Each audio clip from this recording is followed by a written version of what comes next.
హైదరాబాద్ రాయదుర్గంలో కాల్పుల కలకలం రేగింది. భూ వివాదంలో ఇరు వర్గాల మధ్య ఘర్షణ చోటు చేసుకుంది. గాలిలోకి కాల్పులు జరిపారు కర్నూలుకు చెందిన ప్రభాకర్. ఏపీ మాజీ డిప్యూటీ సీఎం కృష్ణమూర్తి సోదరుడే ఈ ప్రభాకర్.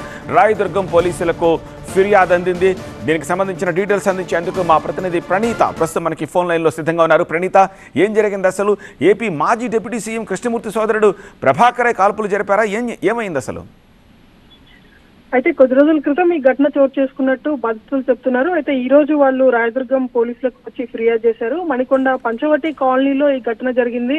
సో ఒక భూమి లీజుకి ఇచ్చేటువంటి విషయం పైన ఇరు వర్గాల మధ్య కూడా ఘర్షణ జరిగింది. అయితే కొంతమంది బాధితులు ఆ ల్యాండ్ లో నుండి బయటికి పంపించేందుకు, బాధితులను బెదిరించేందుకు కేఈ ప్రభాకర్ గాల్లోకి 3 రౌండ్లు కాల్పులు జరుపుతున్నట్టు తెలుస్తుంది. గతంలో మంత్రిగా కూడా కేఈ ప్రభాకర్ పనిచేశారు. అయితే తన సొంత గన్ ని తీసుకొని అక్కడ ఉన్నటువంటి వారందరినీ కూడా మొత్తం ఆ ప్లేస్ ను ఖాళీ చేయించేందుకు ఈ తరహా కాల్పులు జరిపినట్టు పోలీసులు అయితే చెప్తున్నారు. ప్రెసెంట్ బాధితులు అందరూ కూడా ఇప్పుడు రాయదుర్గం పోలీస్ స్టేషన్ కు వచ్చారు. కేఈ ప్రభాకర్ జరిపినటువంటి కాల్పుల ఘటనపై వాళ్ళు కంప్లైంట్ చేస్తున్నారు.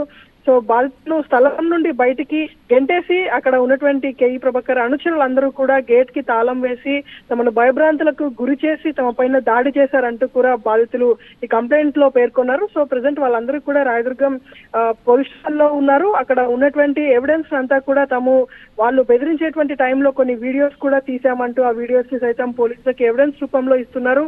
సో ఫర్దర్ గా వాళ్ళ నుండి స్టేట్మెంట్ తీసుకున్న తర్వాత పోలీసులు కేసు నమోదు చేసేటువంటి అవకాశం కనిపిస్తుంది. సత్య. All right Praneetha.